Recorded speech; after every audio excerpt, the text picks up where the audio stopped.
All Okay, right, so let's get started. so we're going to get started. Just so you all know, we are recording this webinar, so if you need further information or want to go back later, you can access the recording on our website. We'll be uploading it by next week. And just a reminder that we will be taking questions throughout the webinar. Bear with us as we read through them. If you can put your questions in the chat function box and let us know if you have anything. You can also save it for the end for our Q&A period. So welcome. This is Dawn Ardeel, and I Good am Bryn evening. Campbell, if you don't already know us. But thanks for joining us today. Today we're going to talk about the thesis proposal and the requirements. The agenda for tonight, we're just going to quickly go over the RAIC 690 A and B process, including how and when to submit your proposal. We're going to go over the overview of what a thesis proposal is, the requirements, including the length and content to be included. And we'll review required thesis proposal sections in a little bit more detail. Oh, sorry, just going to allow people in. There we go. Okay. So RAIC 690 A and B. Now, if you were visiting us with our senior student webinar in November, you saw this similar graphic looking at the timeline and process for submission of the thesis proposal and the thesis. We've tweaked it slightly. It's pretty much the same, but basically we wanted to give an idea of how much time you should be spending on the thesis proposal versus the thesis itself. So the requirements are still the same. Submission process is the same.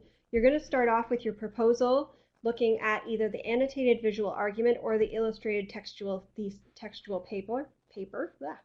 And that's going to be approximately 6 months of time that you're going to spend before you enroll in any classes for 690 A or B.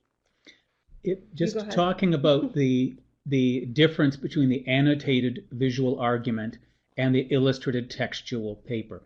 The illustrated textual paper is basically an extended research paper. This option is not available to all syllabus students. There are restrictions. One of the challenges that students in the syllabus program face is that in order to graduate from the syllabus program, it's imperative that all of the performance criteria for certification as laid out by the Canadian Architectural Certification Board have been met.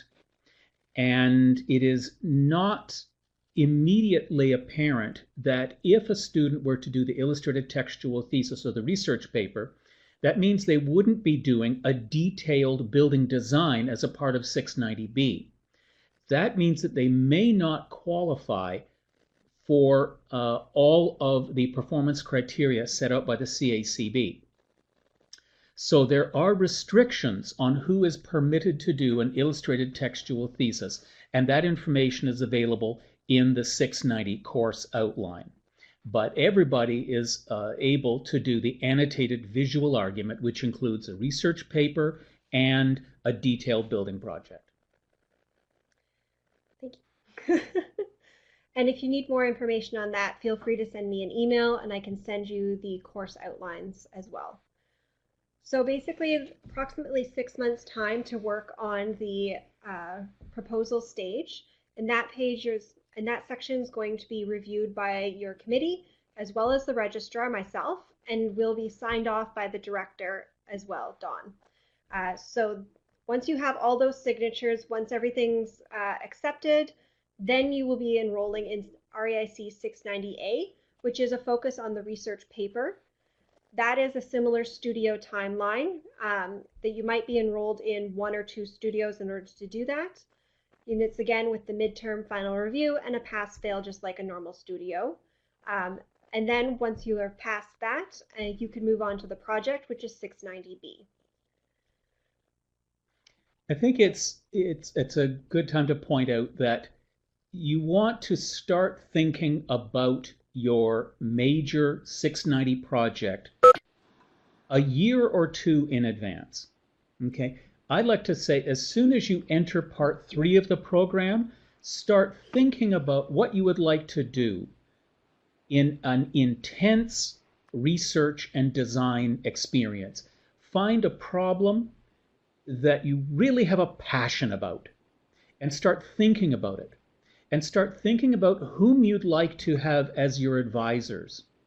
Okay? There really is, there's no disadvantage to start thinking about this early. Start forming ideas. Start doing research. Start talking to your syllabus coordinators. Start talking to your employer. Start talking to your mentor about it, and gather ideas at this stage so that when you come to do the proposal, you really have started to develop a passion for a particular problem that you want to explore.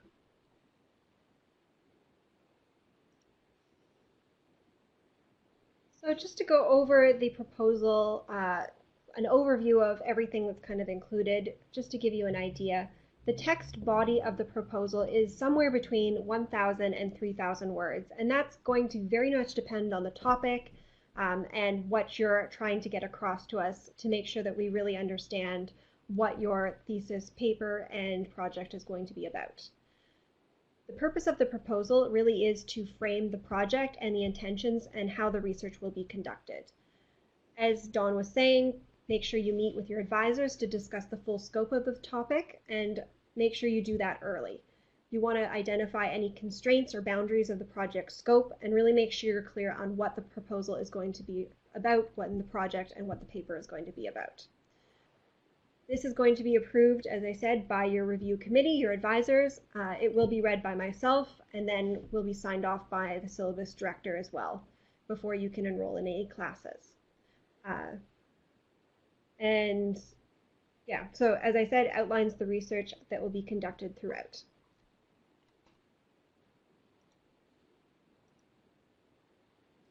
So the sections that are going to be included in your proposal are outlined here, and it should be within this order as well. So you're going to have a cover page, a title page, a table of contents, thesis statement or research problem, an introduction, a project statement, methodology, resources, literature review, bibliography, and advisor's documentation. And we're going to go over all of that now.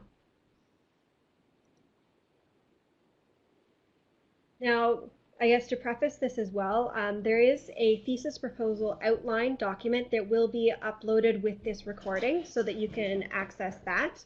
And in that, there will be some templates that you can use if you like for the cover page and the title page. And that's just to help you know what should go in those documents. So the cover page needs to include a title, student information, advisor's signatures, as well as a place for the director's signature. So make sure you include all that on your cover page, and you will have the opportunity to use the one in our appendix of the thesis proposal outline document that you'll get access to, or you can create your own as long as it covers all of these items. The title page is similar to the cover page, but is slightly different. That just has the title, student information, date submitted, and then just your information on there. And it should include a statement that says to the effect that the proposal is submitted. Oh, sorry, that was my phone going off. Sorry, so yeah, and it has just a statement on it saying that the proposal is submitted in partial fulfillment of the professional diploma in architecture. But you can get access to those documents in, again, the thesis proposal outline document. And you can create your own if you want, as long as it includes all that. If you're joining us on the phone, can you just make sure that you're muted? Thanks very much. The table of contents is really just what it says. You just want to make sure that you include all of the sections of your proposal as well as the page numbers. And Don, I'll let you go over the thesis statement and research problem. The thesis statement or research problem can be a challenge for students to develop. And the reason for the challenge is that it is not this project is not about, I'm going to design a building. We really want the student to explore a problem that they believe is important to architecture. It may be important to society. It may be important for a technical aspect of building design. But the point is to develop a strong thesis statement that states a problem in your view. Now, you'll be helped in this for those students who have taken 420, the theory course. You will have had this book. The dissertation for the dissertation. Sorry. It's the dissertation for architecture students. Okay. If it's the third edition, you've taken the course recently, it would be yellow. If it's the second edition, it would be black and red. And it's by Borden and Ray. And this is the textbook for the Architectural Theory course 420. If you haven't taken 420, and you are in the program beyond the point where you're required to take 420, I would recommend that you purchase the dissertation, a guide for architecture students. It will help you develop your proposal. It will help you develop your paper, your dissertation, and it will be very useful in working to identify a problem that you want to explore. So the purposes of thesis statement is to summarize your thoughts and provide the reader a clear and important purpose for the upcoming research.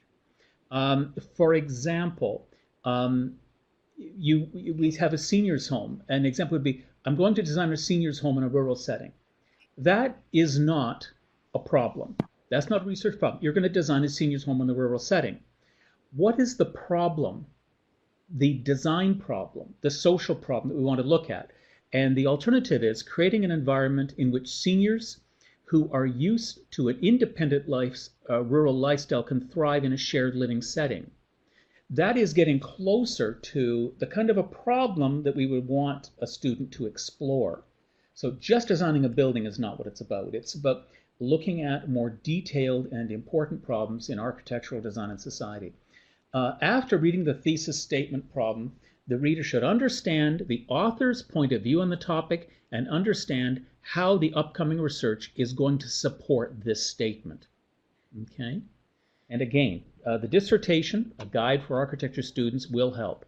But it's you'll probably spend quite a bit of time working on the thesis statement or the research problem. And again, there are, as it says at the bottom, there's a page on the syllabus website with report writing references. So please take a look at that and start to use those resources. Thesis introduction. Did you want to go over that? Why don't you do that? Yeah.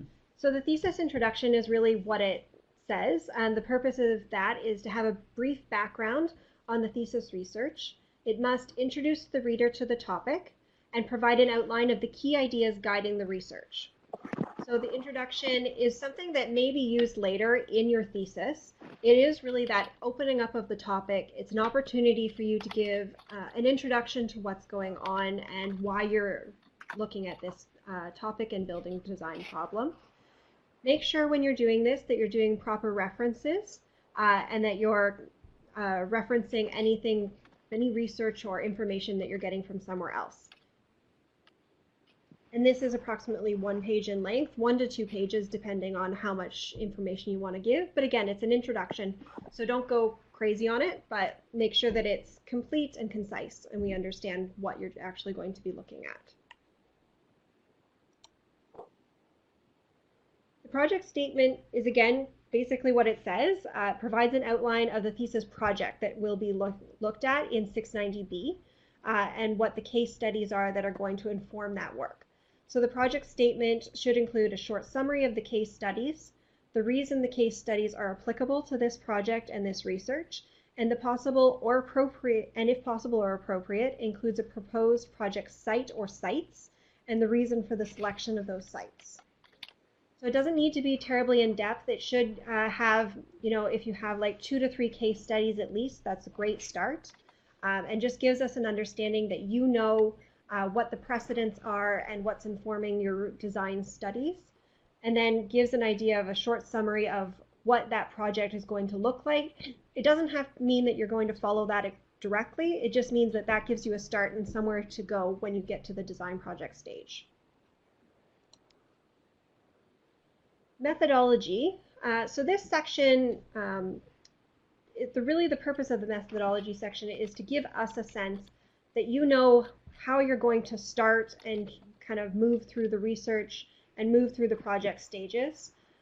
Provides us with a framework on how the research is going to be undertaken, what the steps are, maybe what the timeline is for you, and should indicate the process used for any data collection or research that you're going to undertake. So if you need to, visit your case studies and you need to collect data and understand those better, if you need to, survey anybody or collect data from something. If you're going to be going and interviewing people, then we need to know how you're going to be interviewing them, who you're going to be interviewing, etc. How you're going to be gathering that research from people. So, and then if you're referencing any sort of research methodology or theories or resources out there, make note of them here and just let us know what you're kind of thinking in that section as well. The resources section of the thesis proposal is really just a section that outlines the available resources that will be referenced during the research. If you are looking at adaptive reuse or conservation, maybe you're referencing the standards and guidelines. That would be a reference or a resource for you.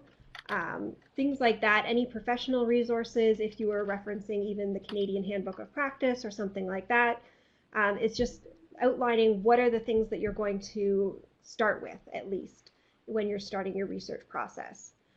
Could include, but not limited to, that you're going to do interviews or questionnaires, surveys, if there's specific journals or magazines that you think would be relevant, newspapers, photographs, any resources that you plan to use during your research and design phase. Just another quick reminder that if you're on the conference line, to please mute your phone.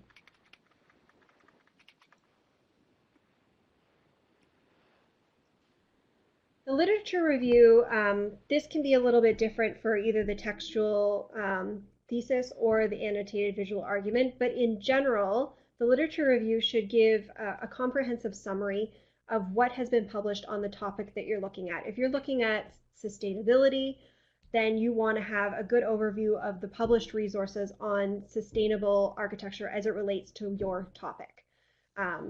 If you were looking at homelessness in Vancouver, you would want a good idea of what the published documents and resources are on homelessness in Vancouver, especially if you're doing it during a certain time period. One of the aspects of the illustrated textual thesis is that it requires an exhaustive literature review. That's not required of the graphic thesis, but the illustrated textual thesis is intended to be a very comprehensive research endeavor. And people would ask, well, how do you know if the literature review is exhaustive? One of the clues when you're doing a literature review is if you're reviewing the literature and you are starting to see the same references come up again and authors referencing each other, you know that you're close to having captured the literature on the topic, the complete literature on the topic. That's one clue. If you start seeing the same references come up again and again and again as you read other papers and go through other journals.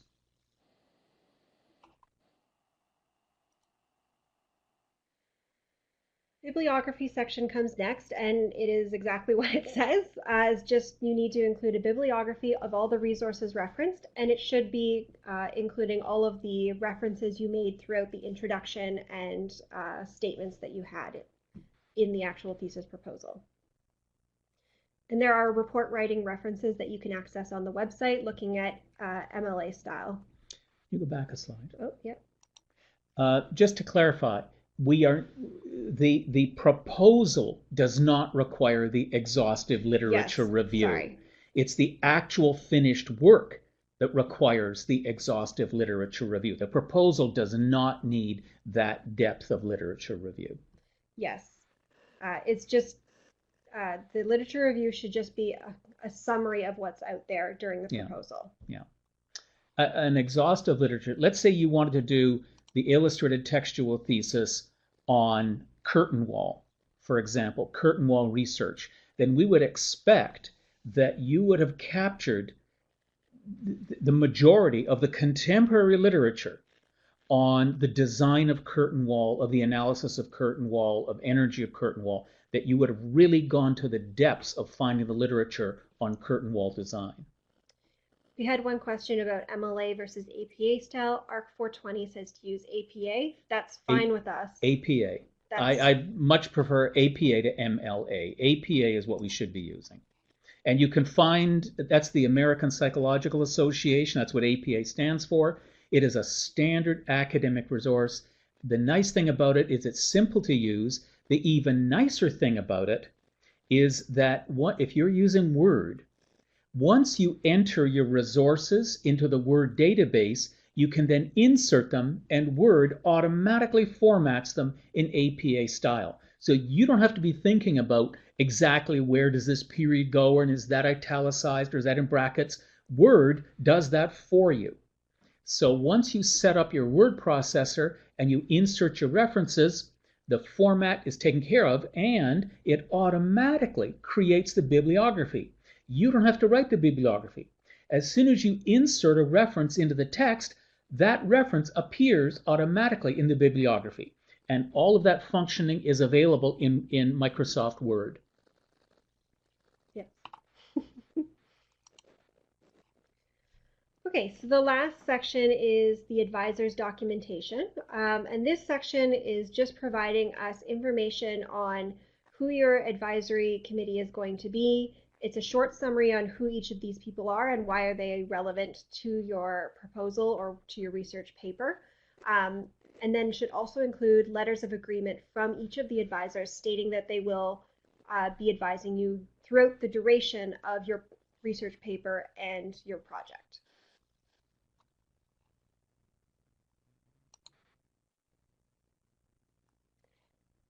We have included the writing references from our website as a page in here. So when you get this presentation, you'll have those there. But again, they are on our website.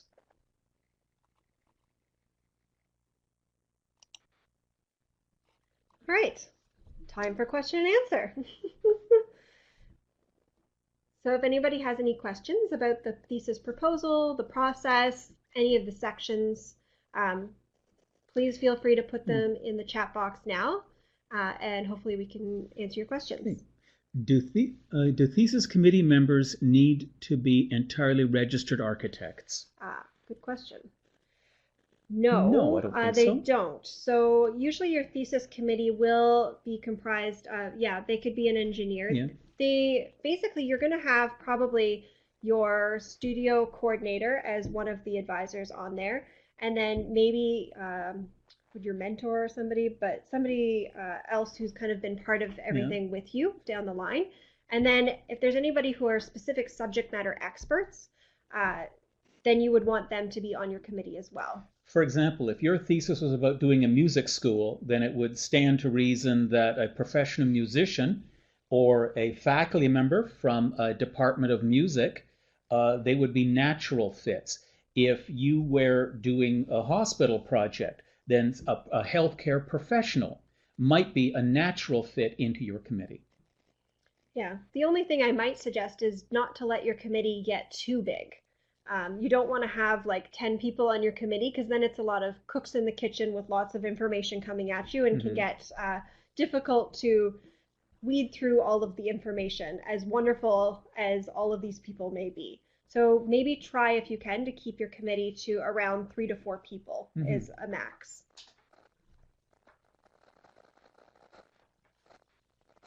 No problem. If anybody else has any questions, let us know. Yeah, now we've been talking this evening about the proposal. We haven't gone into the nature of the content or explorations of architectural theory or a depth of understanding or what to do if you're halfway through the project and your committee starts to see opportunities that they want you to follow that are inconsistent with where your proposal was going. These are all problems that you inevitably will come up that you'll need to address along the pathway of doing your architectural research. I know it would be great to say, this is my proposal and I have contained the scope of my project in a very defined way. It may start out that way, but things can change. Also, the purpose of the proposal isn't intended to hem students in, to lock them into a subject.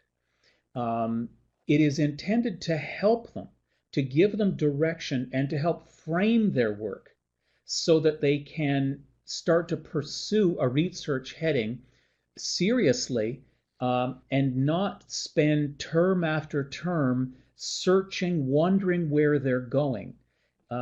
We want students to be able to succeed in syllabus. We want them to spend their tuition dollars wisely and not register for 6, 7, 8 terms, continuously working to try to finish the thesis as they're continuing to explore. So the proposal is really intended to help students find direction, come to a consensus with yourself and your committee about where the research should be going and where the design project should be going. I hope that's helpful. Oh, we have some people typing. Greg and Peter are both coming in. While we're waiting for them to type, I'd like to bring your attention to this banner. This is the banner and the brand for the Web Day Wednesdays. The RAIC offers a 1-hour webinar in English, and we certainly hope we're running them in French as well, every Wednesday from 1 to 2. Is that correct? 1 to 2 Eastern Time? Eastern Time. 1 to 2 Eastern Time. Yeah. And then it obviously goes across Canada at 1 to 2, and then noon to 1, etc. And we have themes for every month. So this month it is adaptive reuse, correct? I think so. Or was that last month? That might have been last month. Oh, okay. I think, what was today's on? I don't know. Yesterday's? I'm not in charge of Web Day Wednesdays. I don't know. We're not doing too well here. But you can get more information on the RAIC website. And they're very economical. It's only $25 per session. And there's a lot of great information. Stephen Pope has been one of our speakers. Michael McClellan of ERA in Toronto has spoken on adaptive reuse. Our first month was on architecture and energy. We have a lot of great subjects coming up. So please have a look. Go to the website and have a look at Web Day Wednesdays. And now we'll get to... You may even find an opportunity to put a reference into your thesis. Yes. So now... We'll go to the questions now. Greg Walsh, would we present an unfinished research portion at the midterm design studio? Yes. So when they're doing the paper, would they be presenting partway through their research paper, the research and work that they've done to date? Yes, you would be expected to present material to the coordinator instructors in your local studio. It may not be graphic, but it would be whatever you have. It would be an opportunity to look at what you're working on before you get to the end, basically. Okay. Peter has said, just as a refresher, are there any prerequisites for the thesis studios? Well, yes. There are. You have to be in part 3. You have to have completed all of the courses of parts 1 and 2, without exception. Without exception.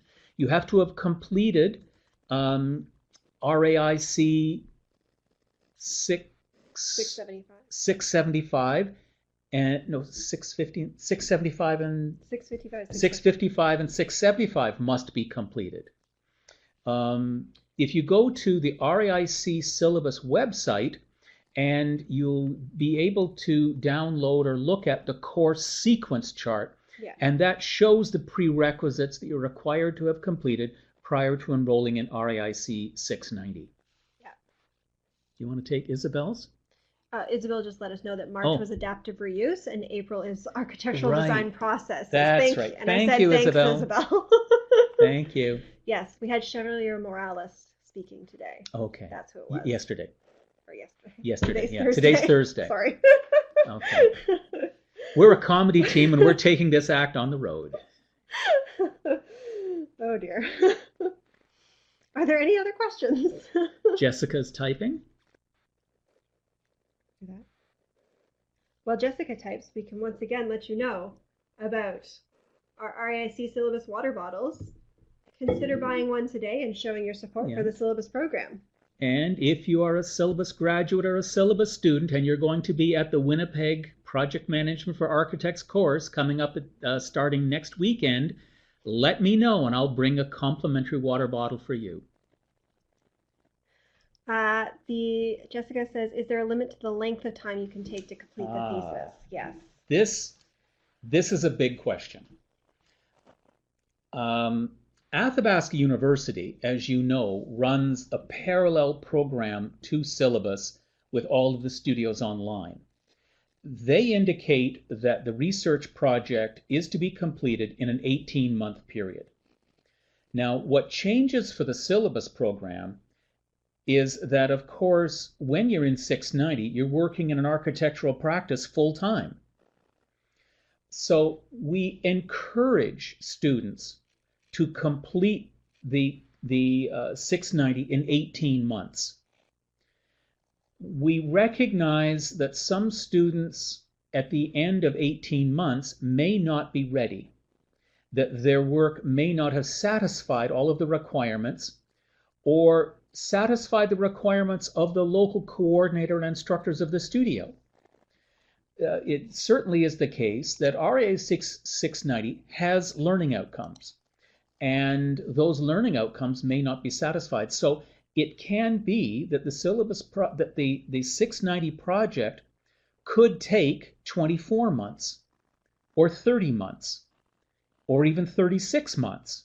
There isn't at this time a specific time limit. But on the other hand, if the project goes on for too long, as I'm sure we have all learned, the steam runs out of the boiler and there just isn't the energy, the interest, and the desire left to do it. There are students who unfortunately have started the project, become very busy at the office, taken on managerial responsibilities, and they simply don't have the time for their academic studies, and they were so close to finishing, but they just don't have the time or the interest anymore. So I would encourage people to give yourself a plan, a maximum of 18 months to do this work in. That's 3 academic terms, a maximum of 18 months, and plan to do it in that 18 months, or even 12 if possible. But plan on doing it in the 18 months and work out an academic plan so that you can fit your work within that time frame. Creating a schedule for yourself is essential. Yes. Thanks, Jessica. Yeah, what we don't want is for students to get very close to graduation and then find that this project isn't an exciting exploration, but is just a big obstacle and a task. We don't want that. The coordinators and instructors don't want that. We don't want that for you. We want this to be an opportunity to explore an area in which you're passionate. So we really need to keep that passion can't be sustained forever. No. So plan your work time, hopefully within an 18-month time period, and work to that. All right. So if there are no other burning questions at this time, I'll remind you that we are recording this webinar, and I will be posting it online in the news section of the RAIC syllabus webpage. So that will be available, as well as the presentation, as well as the thesis proposal outline document that includes those references and everything as well for you, and some templates for the title page and the cover page. So all of that will be included in there, and you'll have access to it. Okay. One thing that we could mention, if you have been in the syllabus program for a long time, we have students who have started in the year 2000 and before. We have a number of students who have finished all of their academic work and they have been away from the syllabus program for 3, 4, 5 or more years, and now they're coming back to do their major project. One of the apprehensions we have heard expressed is that the research project itself is a daunting experience, and people don't feel academically prepared to handle it. For students who are already past the point of taking ARCH 420, that course, that online course, is intended to prepare students to undertake 690. If you feel apprehensive about starting on 690 now, give a thought to going back and enrolling in ARCH 420 and doing that theory course. If you were in the old syllabus system that was all correspondence based, it could be valuable to go back and do ARCH 420. One of the assignments in that course is to prepare a thesis proposal. So doing that course might really help you in getting ready to do your thesis proposal. And in fact, perhaps you could do the proposal as an exercise in 420, and then you're ready to submit it as soon as you've finished 420 and start working on the actual proposal itself. So don't be afraid to consider going back and doing ARCH 420 if you were past that point in the program when it changed. Jessica's asked something. Is there a minimum length number of words for the 690A paper? Yes, I think it was between 5,000 and 10,000 words was the appropriate length. I'd have to double check what it said. It's very broad. Yeah. We appreciate something like this can't be defined in a very exact terms, but it's a very broad number. But look at it this way. It's not 3 pages and it's not 150. Okay? If somebody writes 150 pages, they had better be really, really good words. They better be your best words. But it's not 3 pages and it's not 150. So we do give a lot of leeway. I believe in the senior student webinar, we referenced how long the papers should be. So take a look at the senior student webinar. It's available on the news section page of the RAIC syllabus website. So take a look back at that senior student webinar. And if you still have questions, send me an email or give me a call and I'll review with you. Okay. Okay. Well, I think we'll end it here. Just a reminder, if you don't have it, the dissertation by Borden and Ray that could be useful if you didn't take ARCH 420. And don't forget to buy your Don't forget your water bottle.